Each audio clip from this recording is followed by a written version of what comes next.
Good morning. Good morning. Good morning. It is Earth Day, and we are talking to a very, very special guest today. We will wait just a moment for him to come on. And I'm excited to have a great conversation. How's everyone doing this morning? Good? Okay, let's see. Requests. Let's see. Okay, not yet. All right. I'd love to see in the comments anything anybody is doing for Earth Day, because it's a crazy day. You might have seen in my story there are a ton of things happening, and so many of you have written such nice comments on the things I've posted the last few days. I've written a few articles, shared a few things. Okay. All right, let's see. Requests. See y'all. Let's see, don't see him yet. All right.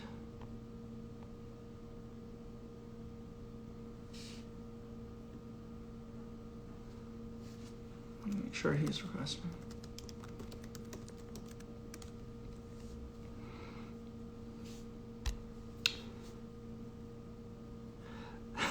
Someone said that they're going to go out and pick up garbage, but it snowed last night.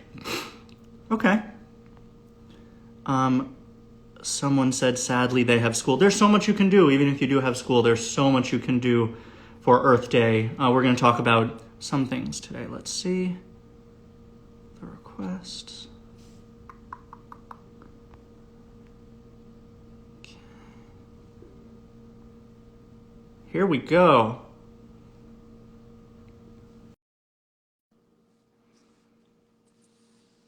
Should be coming on now. This is going to be a really cool conversation. I'm really excited. All right.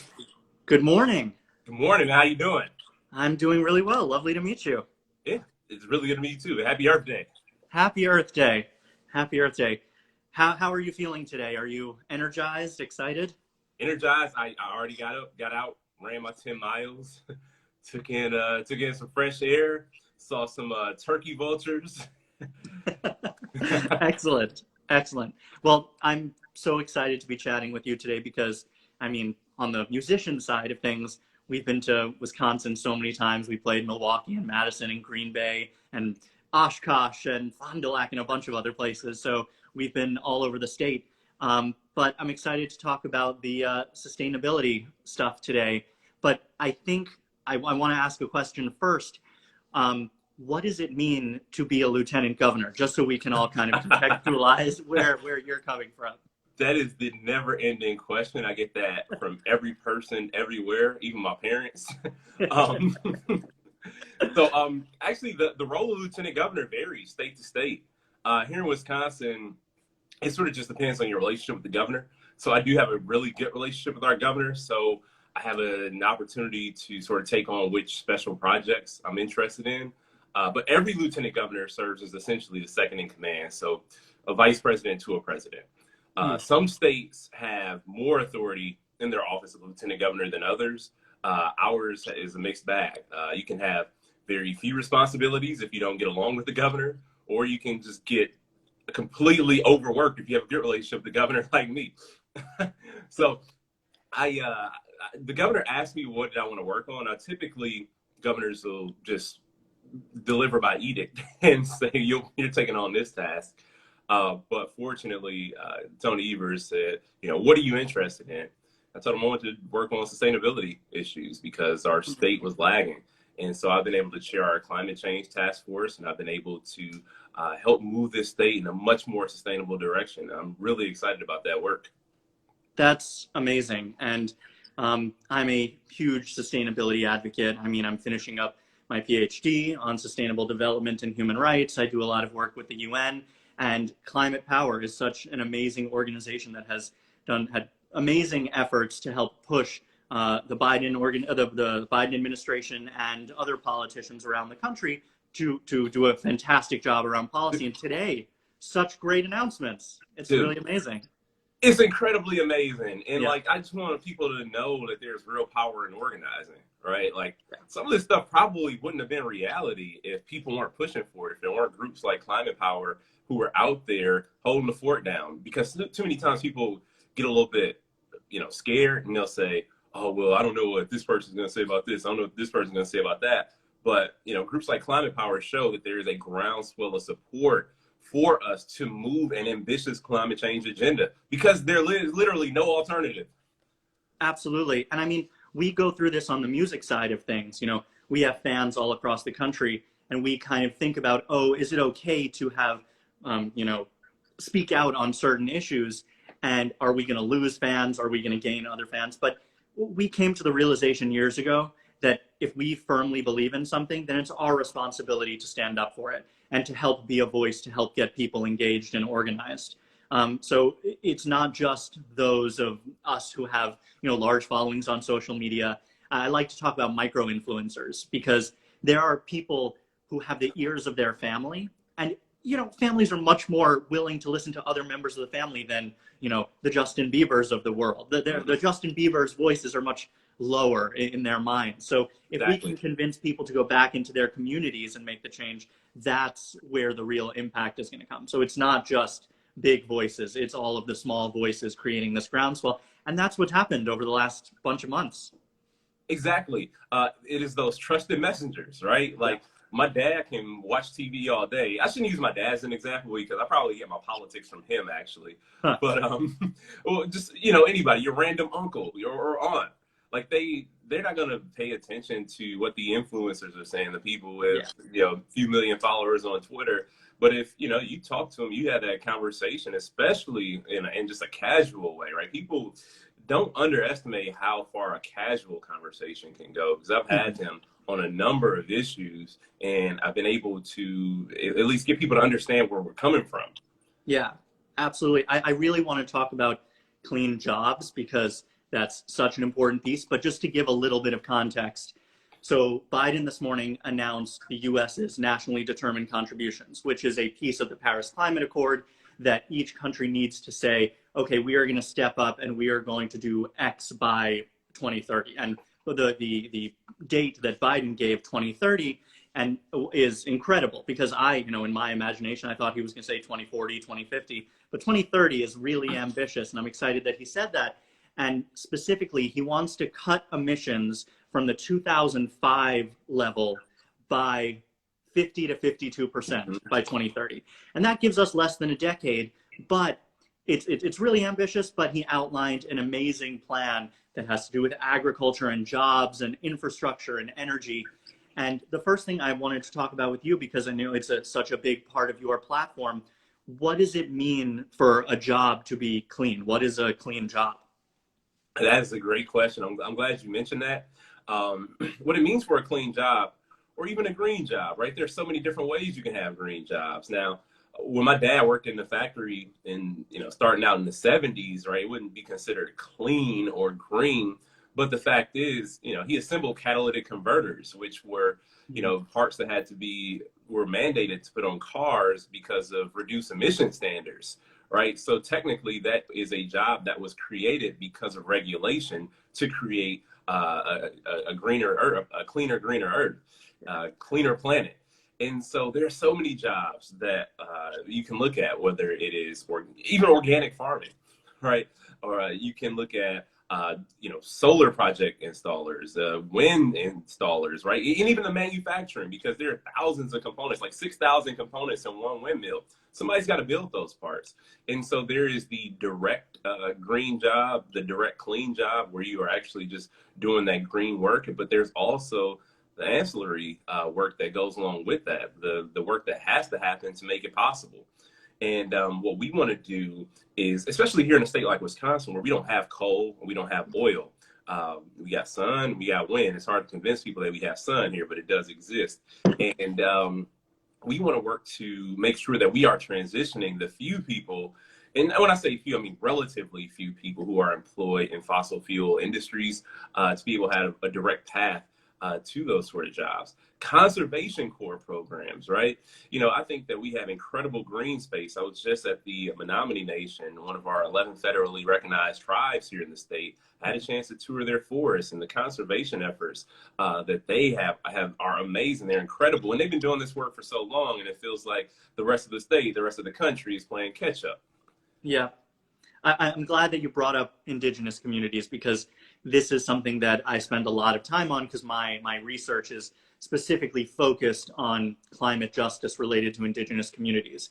So I look at these kind of green jobs. So for example, energy infrastructure. So I look at building solar farms, wind farms, and while they're fantastic and bring clean electricity to many people and can employ many people for clean jobs purposes, they're still capitalist endeavors. So we need to make sure that we're not removing indigenous people from their lands, not contaminating water supplies, really making sure that we're engaging with all of the stakeholders. So that's something that's really important to me, and I'm really glad that that's at the top of mind in Wisconsin. It's certainly at the top of mind. When I was sworn into office, I said that we were going to lead on issues of equity and sustainability, making sure that the two are there. We can't have an unjust transition that impacts and harms more people than it helps, right? We can't just create a pathway for the wealthy people to be able to live prosperous lives throughout this challenge called the climate crisis. We need to make sure that our lower income individuals, those who've been on the front lines bearing the brunt of the impacts of climate change, see some sort of result and get some sort of reprieve. And we also center environmental justice in our work as well, using indigenous-led or having our task force participate in indigenous-led conversations, using the guidance that's been here since long before we were, right? Since time immemorial. So I am excited that we get to bring that sort of knowledge base into our work because ultimately it's going to make us all a whole lot stronger.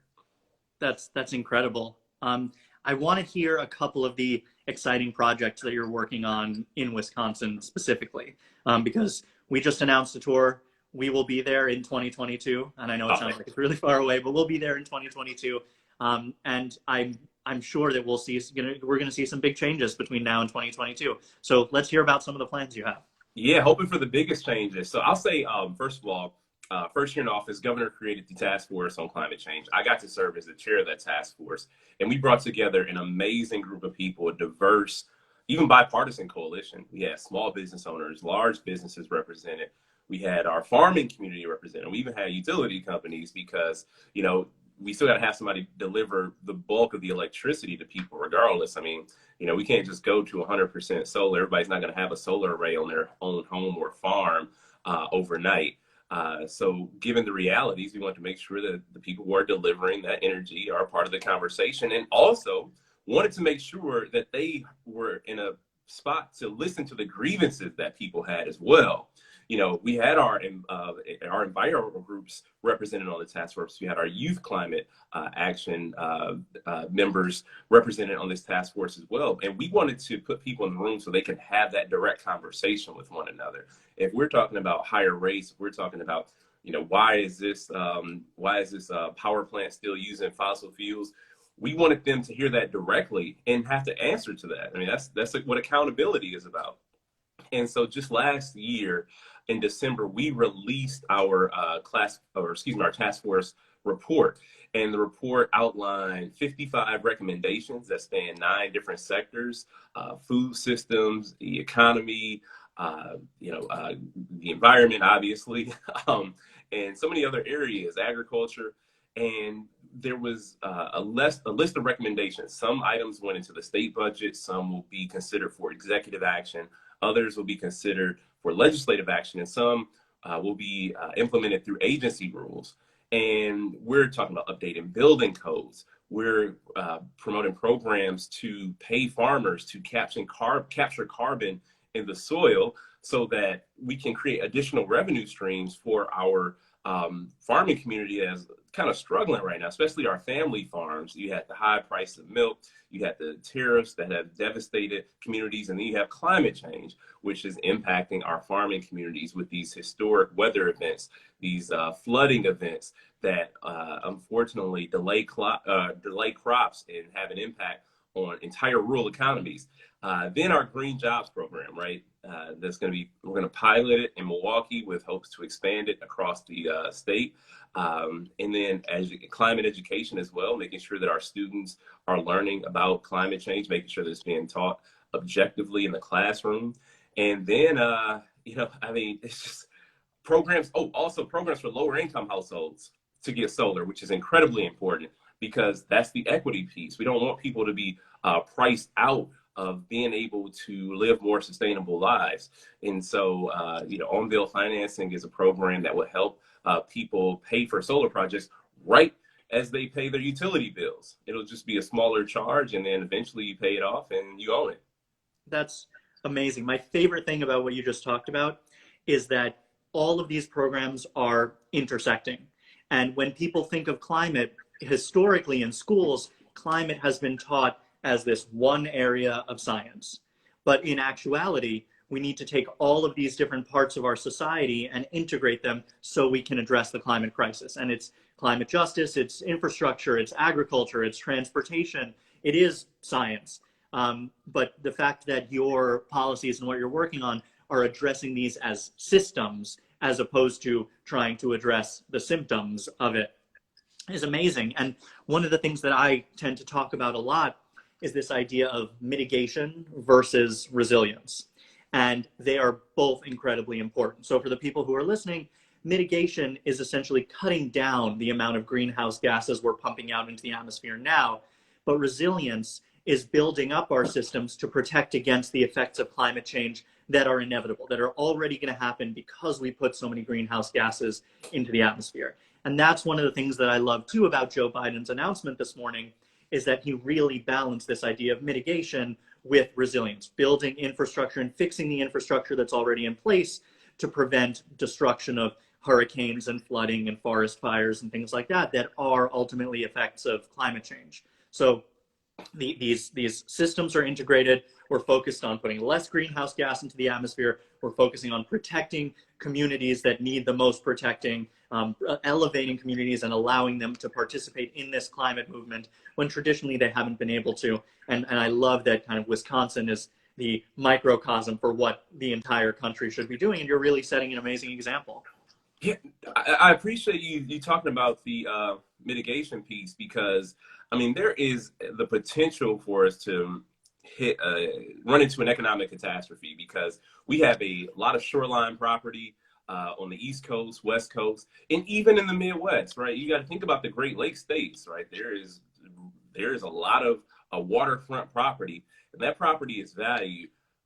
But there's potential that a lot of that property is overvalued given the flood risk that exists now and the flood risk that is not going to go away. And if at some point we reach, God forbid we see some sort of catastrophe with rising waters in our Great Lakes, that is going to cause an incredible economic problem for us all. Yeah, agreed. The interesting thing that I felt when I woke up this morning is, well, this is something that I've been writing about for a year or so, that we need to be more optimistic and more excited about climate, and that the way to get people engaged is not this doom and gloom approach of, yes, we all know that water levels are going to rise. We all know that there are going to be forest fires. We all know that the ice caps are melting. We've all seen, the polar bears stuck on those, glaciers floating out to sea, and it's really upsetting and depressing. But historically, that hasn't been enough to get people engaged and involved. So my view is that we need to get people excited about this. And for the first time this morning, it felt like a turning point, that my social media is just flooded with people who hadn't participated in anything related to climate before, starting to get engaged because they're starting to get excited about it because we're making real progress. And so everything you're saying is just making me excited too, because it's not just a national issue. It's not just a local issue. It's not just an international issue. It's an everybody issue. When carbon goes into the atmosphere in India or China, it'll affect us here. When carbon goes into the atmosphere here, it's going to affect everyone all over the world. So I'm really starting to see this growing excitement to participate in this movement. And so thank you for being such a strong voice and being part of it. Oh man, thank you. I'm really glad we had a chance to hang out. And you know, you gotta leave with love, right? You gotta get people really excited about this stuff. And that's true because we should, you know, you see the doom and gloom, but we should also see the opportunity that exists when we actually do something, right? Like even issues like the Great Barrier Reef, right? Or you know, the coral, like you know, think about how beautiful these spaces could become if we actually did the right thing. Think about the opportunities for employment. Think about the opportunity for increased quality of life. If we do the right thing, there is only an upside to this. Yeah, absolutely. Before we jump off, where can people go to find more information about what you're working on? So people can find more information about what I'm working on at climatechange.wi.gov. I'll try to put that in the chat. Awesome. And this is what we're working on here. You can follow me on social at The Other Mandela. That is Twitter and Instagram, and or Facebook as well. I'm rarely on Facebook, but this is for the Me too. formal work. climatechange.wi.gov. But yeah, I'll be here hanging out on Instagram, and that's where you can find me, or Twitter. Awesome. And everyone go check out Climate Power, an amazing organization doing great work. You can find out more about my work at Sustainable Partners. We do everything from academic fellowships to a podcast that's incentive-based for everyone who subscribes. We plant a tree. We work with corporations to help frame and communicate their climate initiatives in a way that doesn't involve greenwashing, because obviously that's a big problem too. So check that out. And it has been a great morning. I hope the rest of your day and the rest of everyone's day goes as well as the morning has for me. So thank you so much for taking the time, and it's great to meet you. Absolutely. Thank you again. Really good to hang out with you too. Awesome. Have a great day. All right. See you soon. Bye. Bye.